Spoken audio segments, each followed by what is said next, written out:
Welcome to the Effortless English Show with the world's #1 English teacher, AJ Hogue, where AJ's more than 40 million students worldwide finally learn English once and for all, without the boring textbooks, classrooms, and grammar drills. Here's AJ with a quick piece to help you learn to speak fluent English effortlessly. Hi, I'm AJ Hogue, the author of Effortless English. Learn to speak English like a native. And this is the Effortless English Show. The show that teaches you to speak English powerfully. So there I was, looking down at my gut, my little round stomach. And I felt disgusted. I had this kind of look on my face, in fact, just because, as I looked down, I did not see a nice flat stomach, but instead this little bulge, this little round stomach, which came out a bit, fat.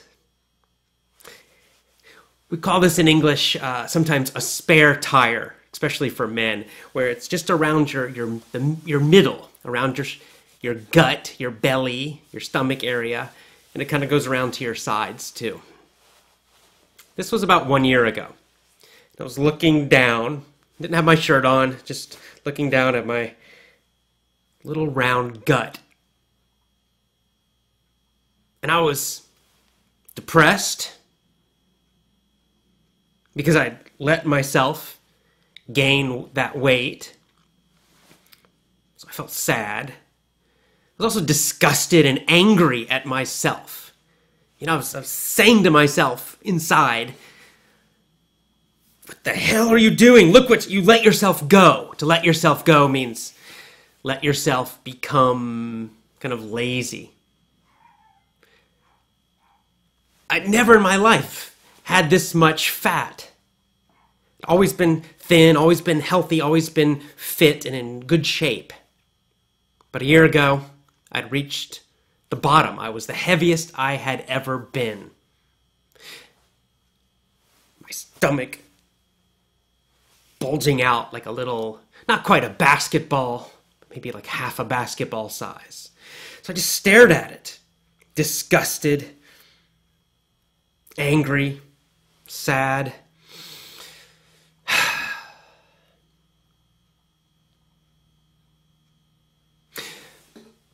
Then I sat down at my computer to distract myself, in fact. Because I was so disgusted, so sad, so annoyed with myself. I didn't want to face the truth. I didn't want to think about the truth. That I had let myself become lazy and a little bit fat. That my energy was low. That in general I just wasn't feeling very good. I wasn't feeling very energetic day to day. Because I'd let my health and fitness drop. So I went to the computer, you know, like most of us, right, to distract myself. This is what we do. We get on the computer, watch a video, watch TV, do something else. When we don't want to think about an unpleasant truth. So I go and I just open my email up. I'm looking at my email. And I noticed an email from my good friend Joe Weiss from Learn Real English. In fact, some of you may know him. So I clicked it, opened up the email, and quickly started reading it. And the email was not a normal email from Joe.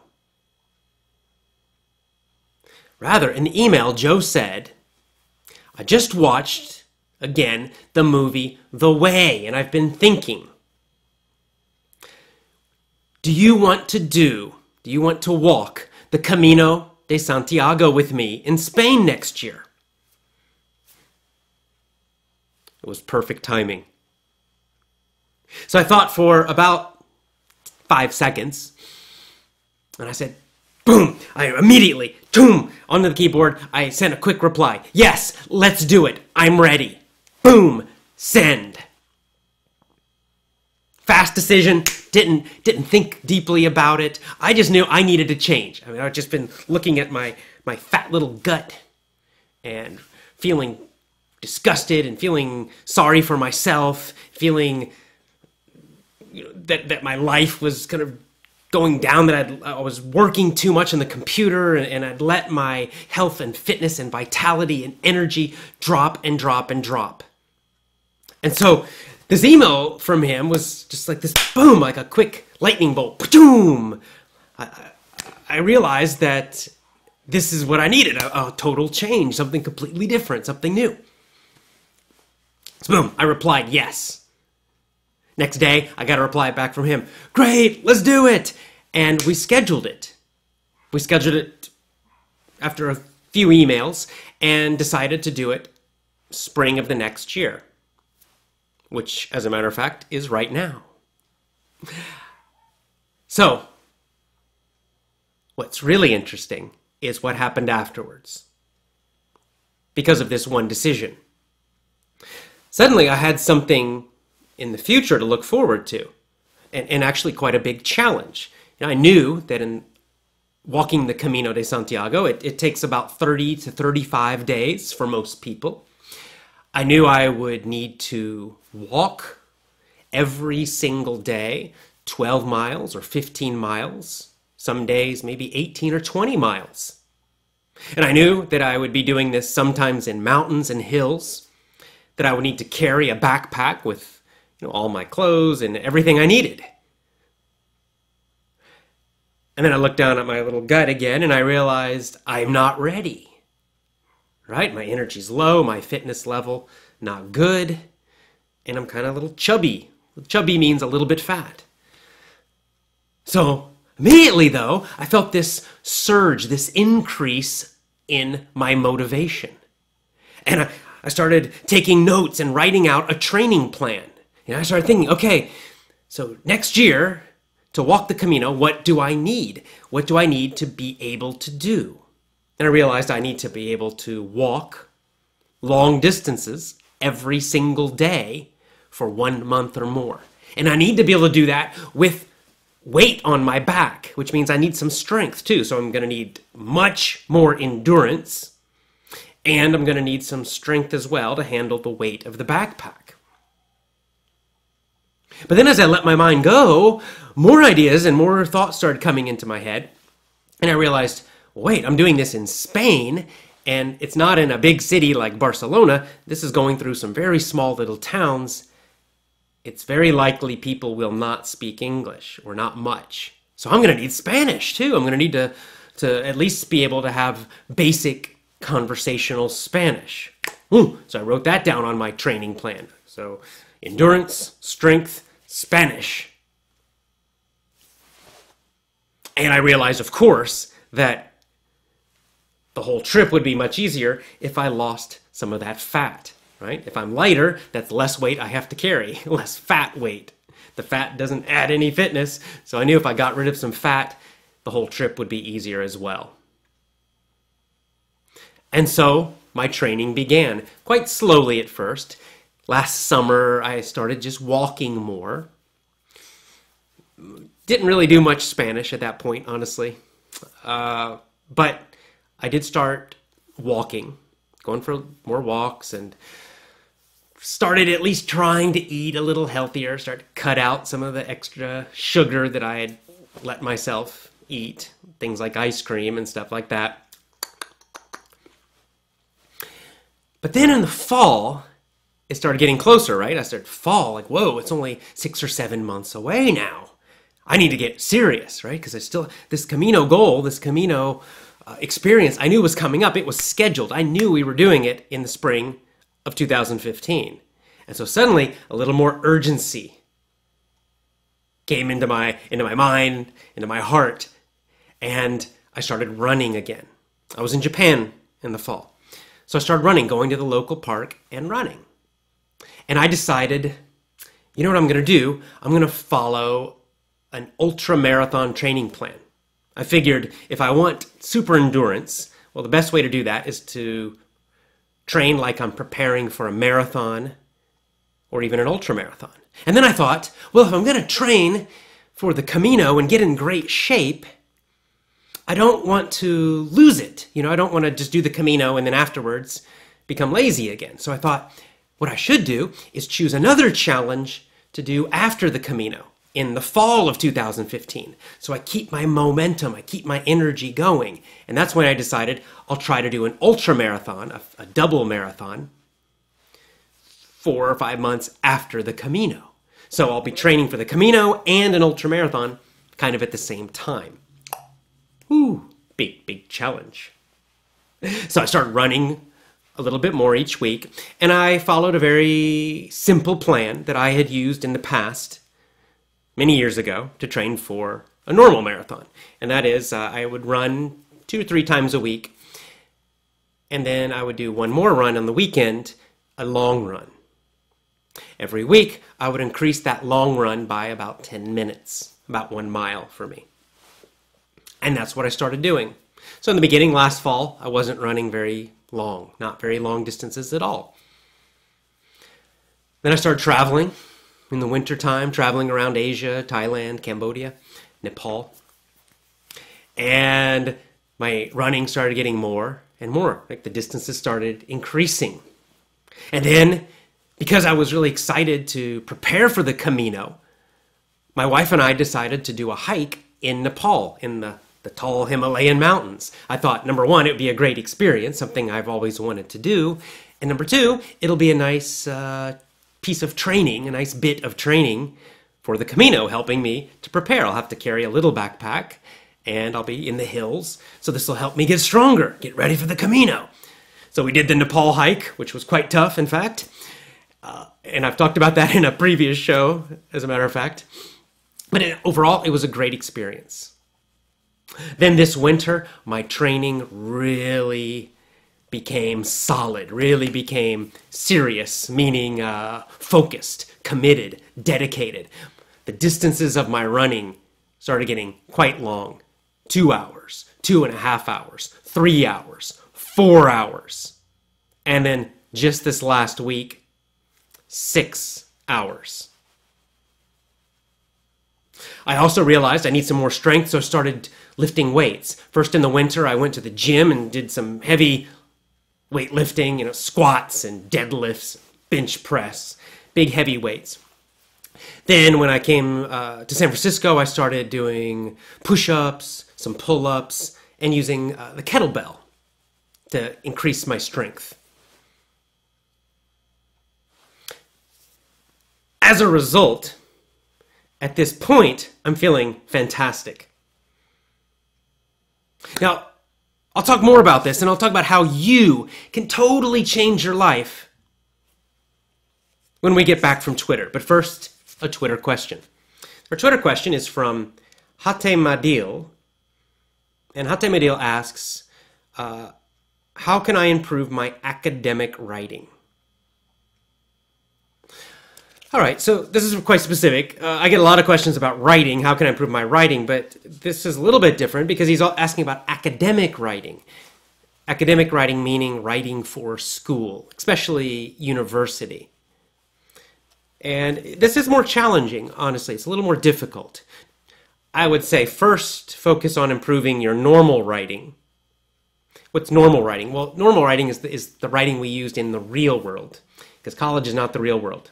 University is not the real world. The real world, business, emails, blogs, articles, all those things. Real communication with people. To improve your general writing, your real world writing, the best thing you can do is read books. Lots and lots of books. What kind of books? Read novels, meaning stories, in English, every day, as much as you can. And then also, you can read nonfiction if you prefer nonfiction. How-to books, self-help books, books about history, books about science, up to you, whatever you're interested in. But reading lots and lots and lots of books, as much as you can each day, will help your writing.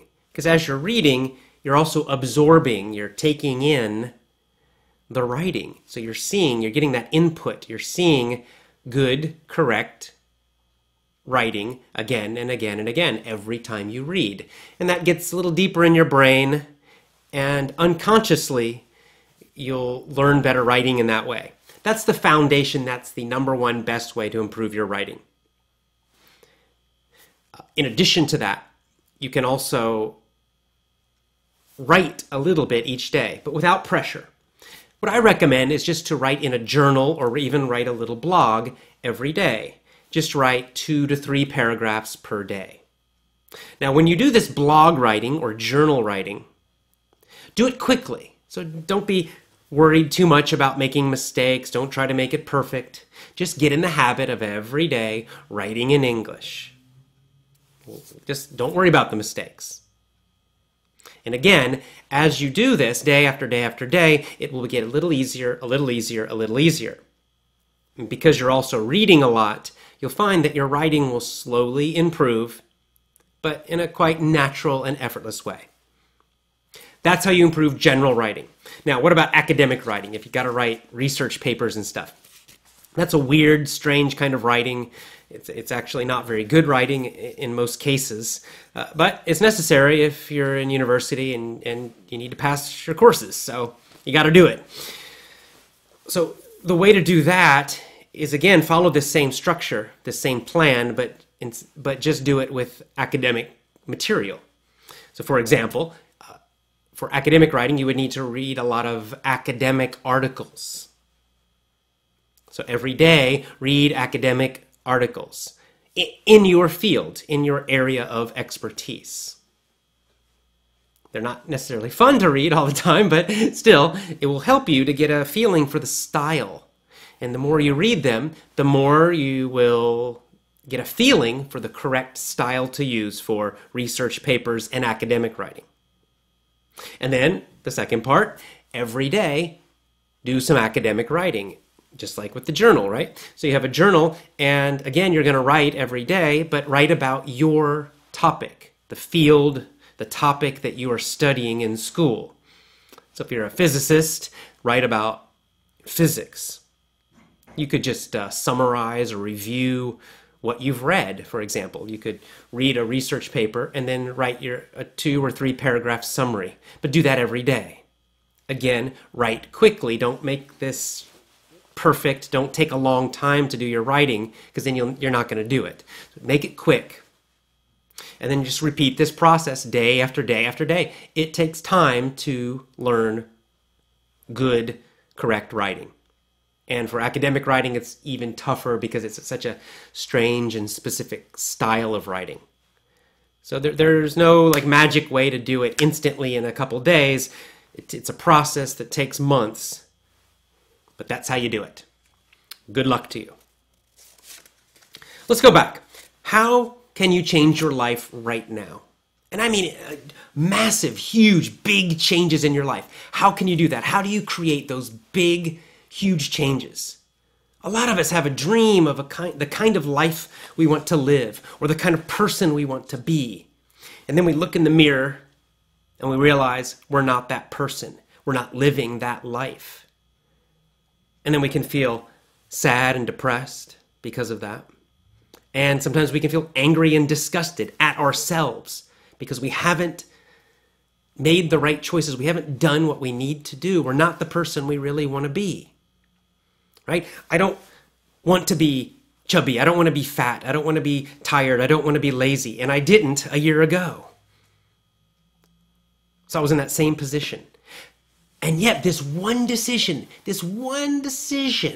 to do the Camino de Santiago, to walk that path, to do that adventure, that one decision transformed my life. A year later, I feel completely different. I look down at my stomach, it's nice and flat. More importantly, I feel fantastic. In fact, right now, a year later, I am the most strong, the most fit, the most healthy that I've ever been in my life. I'm 47 now, but I'm stronger and more fit than I was when I was 27 or 17. And, most people, we have this idea that, oh, when you're in your middle age, when you're 40s or 50s or 60s, that means you're getting weaker and you have to decline. Well, that's bullshit. Bullshit. Wrong. Like I said, I'm in the best shape of my life. I just ran last week 6 hours. I could never have done that in my 20s or 30s. Well, I guess I could have if I had trained, but I didn't. The point is I didn't. So I'm actually feeling more alive, more strong, more fit than ever before. What caused that?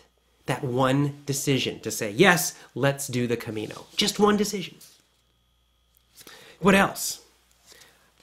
My energy is at a peak. I feel fantastic. I really have a lot of energy right now. Again, probably the most energetic I have ever felt in my life. More than when I was in my 20s, or when I was a teenager, or when I was in my 30s. I have more energy than ever.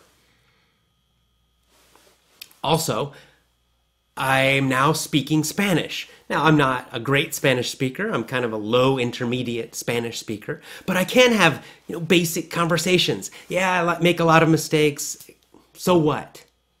The point is that when I was in high school and college and took Spanish for 2 years in school, I couldn't speak at all. And now, 1 year later, I can speak some Spanish after making that decision about the Camino.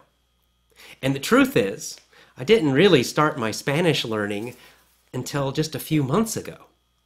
I started training physically earlier last year in the fall, but I waited on the Spanish until I probably shouldn't have waited so long, but I waited until fairly recently. But the point is, though, I'm really excited because now I'm enjoying Spanish for the first time in my life. I'm actually able to do some communicating in Spanish, and I'm making little improvements every day, every week. I'm getting a little better. And now, most important of all for me, I have the belief, I'm certain that, yes, I can eventually learn to speak Spanish well. Huge change, huge transformation compared to 1 year ago. Another huge change in my life, I'm much closer with my friend Joe now. Our friendship is closer. We have a closer friendship because of the shared experience of preparing for the Camino. Just preparing for it has brought us closer because we're constantly emailing and calling each other. Or now, I'm in San Francisco, so now we're meeting in person, chatting about the Camino, chatting about our plans, comparing notes about how we're training, and it's helped us improve our communication and become even closer friends. And I imagine actually doing the Camino will make that even stronger. And in general, I'm just so much happier now. A year ago I was feeling really kind of exhausted and overworked from the business, Effortless English, and now I feel fantastic. All of this from one single decision. Do the Camino. How can you change your life completely? You do it with one single decision. Now, what kind of decision? It needs to be a decision about a big, inspiring goal or event. Something that will push you, that will demand from you some changes. Like for me, it was the Camino. I had to prepare for the Camino. It was a whole long process of 1 year. That kind of decision, deciding to do that kind of a challenge, will completely transform your life. But let's talk about what a decision is. A decision is not a maybe. I think maybe I might do the Camino next year. I don't know. That's not a decision. That's a thought. Maybe I'll do it. I don't know. A decision is 100% commitment. When you really truly decide, you cut away all other possibilities. It means you're choosing this one thing, this one goal, this one action, and that's it. You're doing it. It's done. It's decided in your mind. No other possibilities. That's how I made the Camino decision. Once I decided to do the Camino, and I did it, I decided very quickly, there was no other possibility. I was not going to change it. I was not going to change my mind and say, oh, maybe not. Nope. I was not going to decide to do something else. No. It was a total and complete commitment That's what a true decision is. So as you're deciding now how you want your life to be, choose one goal. And by a goal, make it an event, something that you have to perform, something you have to actually do that will challenge you. It needs to be inspiring and challenging to you. And then write it down and then decide. And after you decide, announce it to the world. Tell everybody you're doing it. It might be something physical, like the one I did, like the Camino. Or it might be something mental, like I'm going to travel to America and speak only English for a week. Something like that. I don't know. You have to decide. Something that will inspire and change you and transform you. But the key thing about a decision is that it's a total commitment. So you don't allow any other possibilities. Once you decide, it's done. You'll not change it at all. Complete commitment. That is power. That's how you totally change your life. That one decision to do the Camino, look at all the changes and transformations that have happened in my life because of that one single decision. That's power. Decisions are power. All right. Finally, the Effortless English news. What's happening? Well, as I said, I'm going on the Camino. I'm going to Spain. I'm going to walk the whole Camino de Santiago. That decision 1 year ago is now coming to life. I'm doing it. I'm off to Spain next week. Of course, I'm excited. I feel fantastic, and I'm really excited to make this come alive. I'll take some pictures and I'll share them with you. But I guess the main thing you need to know is that this is the last Effortless English show until June. So I'll be walking in Spain the entire month of May. And of course, I won't be doing any Effortless English shows during that time. In fact, I won't be on Twitter. I won't be on Facebook. I'm going to avoid the computer during this time because I want this walk to be, a special experience. I don't want to be on the computer thinking about work during this time. I want to just be completely focused on the experience of doing the Camino de Santiago. And so, no show, no Twitter, no Facebook. So I'm sorry, I'll miss you for about a month and a half. But once I get back, I promise that I will share pictures and I will tell you stories about my experience walking the Camino de Santiago. Now, during this time, please help each other. Help each other on our member forums, help each other on our VIP and ACC sites, help each other on Twitter, answer each other's questions, support each other, encourage each other, please.